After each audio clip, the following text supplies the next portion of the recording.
सर्वप्रथम सर्वांना श्री स्वामी समर्थ. स्वामी महाराजांच्या कृपेने तुमच्या सर्व चांगल्या इच्छा पूर्ण होत ही स्वामींचरणी प्रार्थना करते आणि आजच्या व्हिडिओला सुरुवात करते. चैत्र पौर्णिमा हनुमान जयंती यावर्षी सिद्ध योगावर आलेली आहे. असा खास आणि शुभ दिवस पुन्हा येणे नाही. हनुमान जयंती चैत्र पौर्णिमा मंगळवारी आल्याने महासिद्ध योग जुळून आलेला आहे. या वर्षाचा राजा सुद्धा मंगळ आहे. हनुमान जयंती आणि चैत्र पौर्णिमा या दिवशी असे 2-3 उपाय केल्याने जीवनात सर्व संकटांचा नाश होईल. कुलदेवीची हनुमानाची कृपा राहील. सर्व सुख सुविधा आरोग्य मिळेल. वर्ष कसं भरभराटीच जाईल. त्याचबरोबर तुमच्या मुलांचे किंवा मुलींचे लग्न कार्यात अडथळे येत असतील तर चैत्र पौर्णिमेला मंगळवारी असा एक उपाय करायचा आहे. 1.25 महिन्याच्या आत तुमच्या मुलींचे लग्न जुळून येईल आणि लवकरात लवकर निर्विघ्नपणे तुमच्या मुलींचे लग्न सुद्धा होईल. तर कोणता उपाय आहे जाणून घेण्याआधी तुम्ही आपल्या चॅनलवर नवीन असाल कृपया चॅनलला नक्की सबस्क्राईब करा. तर चैत्र पौर्णिमा हनुमान जयंती पौर्णिमा प्रारंभ होत आहे 22 एप्रिलला उत्तर रात्री 3:25 तर पौर्णिमा संपणार आहे 23 एप्रिलला उत्तर रात्री 5:18. पौर्णिमा मंगळवारी आलेली आहे. असा सोन्यासारखा दिन पुन्हा नाही. या दिवशी महिलांनी घरात कुलदेवीची मूर्ती टाक असेल दूध पंचामृताने अभिषेक करायचा आहे.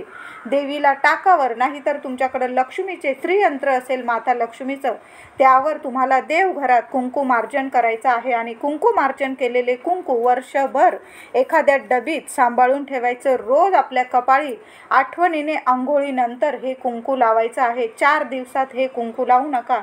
पुन्हा 4 दिवसानंतर तुम्ही पुन्हा कुंकुमार्चनचे कुंकू लावू शकता. अखंड सौभाग्यवती राहाल.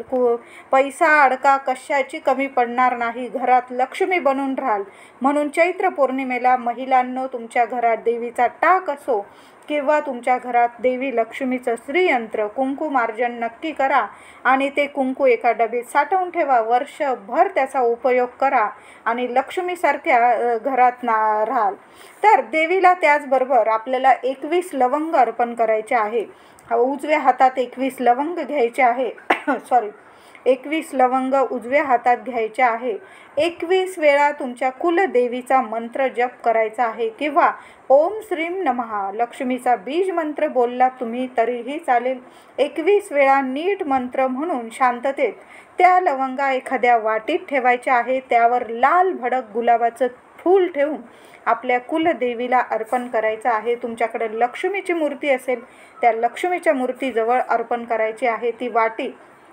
त्याचबरोबर देवीला वेणी तांबूल किंवा पानाचा विडा सुद्धा अर्पण करायचा आहे आणि गोड खिरीचा नैवेद्य खिरीत थोडीशी केशर असेल तुमच्याकडं तर अवश्य टाका आणि त्या गोड खिरीचा नैवेद्य आपल्या देवी आईला दाखवायचा आहे. त्याचबरोबर एखादी कुमारिका असेल घरातली असो बाहेरची असो तिला एखादा गजरा 11 किंवा 21 रुपये द्या आणि थोडीशी खीर प्यायला द्या. अशी काही तुमची जन्मांची गरिबी मिटून जाईल की असा सोन्यासारखा दिन पुन्हा नाही. मी तुम्हाला पहिलेच सांगितलं मंगळवारी चैत्र पौर्णिमा आलेली आहे आणि हनुमान जयंती सुद्धा आहे. तुमची जर चैत्र महिन्यात काही सेवा राहून गेलेली असेल देवी कुलदेवीची करायची तर या दिवशी साधी सोपी घरात 21 लवंगा अर्पण करून आपल्या देवी आईची साधी सोपी सेवा करा.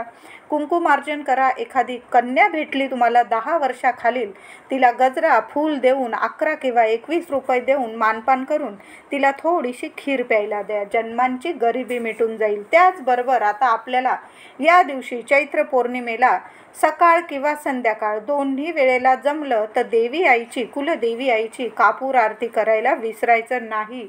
दोन्ही वेळा जमलं तर दोन्ही वेळा कापूर आरती करा. नाहीच जमलं महिलांनो संध्याकाळी तरी आपल्या घरात कापूर आरती अवश्य करा. त्याचबरोबर संध्याकाळी कापरावर आपल्याला 2-3 वस्तू जाळायच्या आहे. तर काय करायचं होम पात्र असेल तुमच्याकडं किंवा कापराचं भांडं असेल त्याला मातीने लेपन करून घ्या.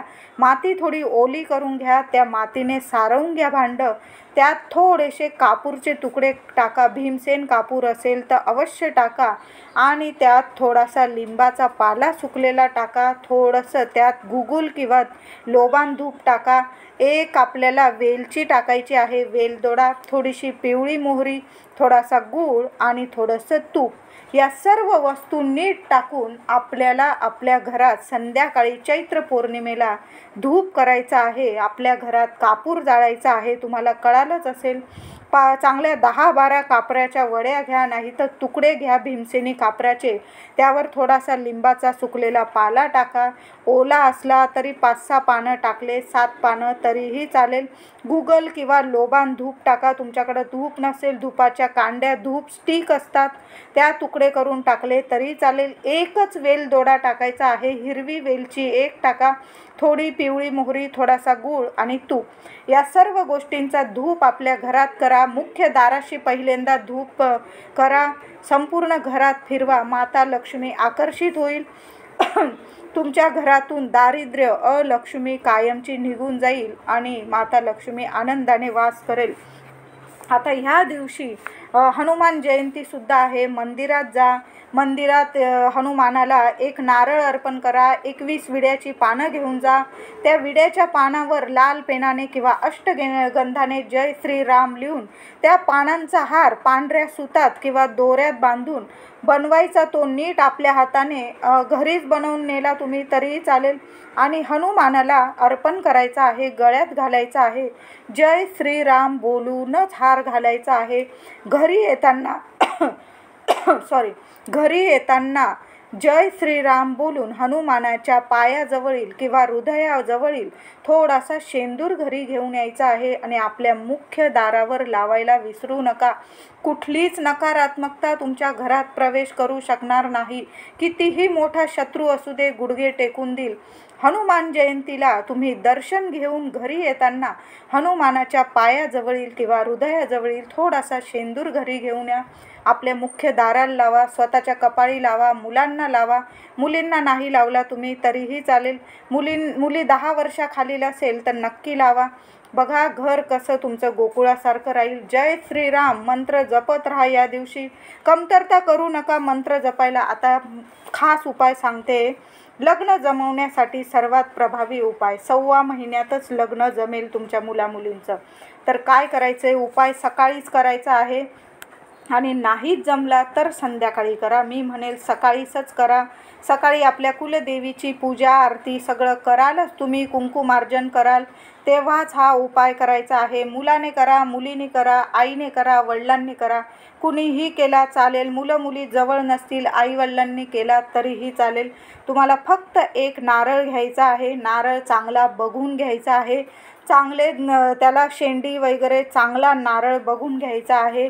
त्याला एक लाल करदोडा किंवा कलावा बांधून घ्यायचा आहे. 3 वेढे मारायचे आहे. दोरा तोडत बसू नका, कापत बसू नका. तो दोरा 3 वेळा आपल्याला गुंडाळायचा आहे त्या नारळाला आणि तो नारळ हातात घ्यायचा आहे. आईने घ्या, वडिलांनी घ्या. मनापासून प्रार्थना करा. तुमच्या कुलदेवीला प्रार्थना करायची आहे. आई, माझ्या लेकीचं एवढं वय झालेलं आहे. माझ्या लेकीला योग्य वर वधू नीट मिळू दे, म्हणजे योग्य ठिकाणी माझ्या लेकीचं लग्न जुळून येऊ दे. लग्नाकार्यातील अडथळे दूर होऊ दे. आमच्या हातून, आमच्या घराच्या कुटुंबातील व्यक्तींकडून तुझी काही मानपान राहून गेला असेल, आम्हाला क्षमा कर. आम्ही तुझ्या दर्शनाला लवकर येऊ असं बोलून माझ्या मुलींच्या लग्नातील अडथळे कायमचे दूर होऊ दे आणि माझ्या लेकीचं किंवा लेकाचं लग्न लवकरात लवकर जुळून येऊ दे. 1.25 महिन्याच्या आत घर बसल्या स्थळ येऊ दे किंवा आम्ही बघू स्थळ, त्यात तरी यश मिळू दे असं बोलून ते नारळ तुम्हाला तुमच्या देवघरात तुमच्या कुलदेवी समोर ठेवायचं आहे. लग्नातील अडथळे अवश्य 100% सांगते दूर होईल. त्यानंतर तो कुलदेवी समोर ठेवलेला नारळ दुसऱ्या दिवशी तो नारळ नीट कुणाला दिसणार नाही अशा ठिकाणी ठेवून द्यायचा आहे आणि लगेच तुमच्या मुलींचं 1.25 महिन्याच्या आत मी सांगते लग्न जुळून येईल. आणि तो नारळ नंतर तुम्ही कुलदेवीजवळ, तुम्ही जिथं तुमची कुलदेवी असेल तिथं जाल तर तो नारळ बरोबर घेऊन जा आणि देवी आईला अर्पण करा. आता तुमचं जाणं नाहीच झालं कुलदेवीच्या ठिकाणी त्या गावाला, तर तुम्ही तुमच्या गावातील कुलदेवी असेल तिथंसुद्धा तुमच्या मुलींच्या हातून, तुमच्या मुलीचं किंवा मुलाचं लग्न ठरलं की त्या मुलीच्या हातून ते नारळ देवीला अर्पण करायचं आहे. तोवर ते नारळ तुम्ही नीट तुमच्या घरात नीट लपवून ठेवायचा आहे. कुणाला दिसणार नाही अशा ठिकाणी तो नारळ ठेवून द्या.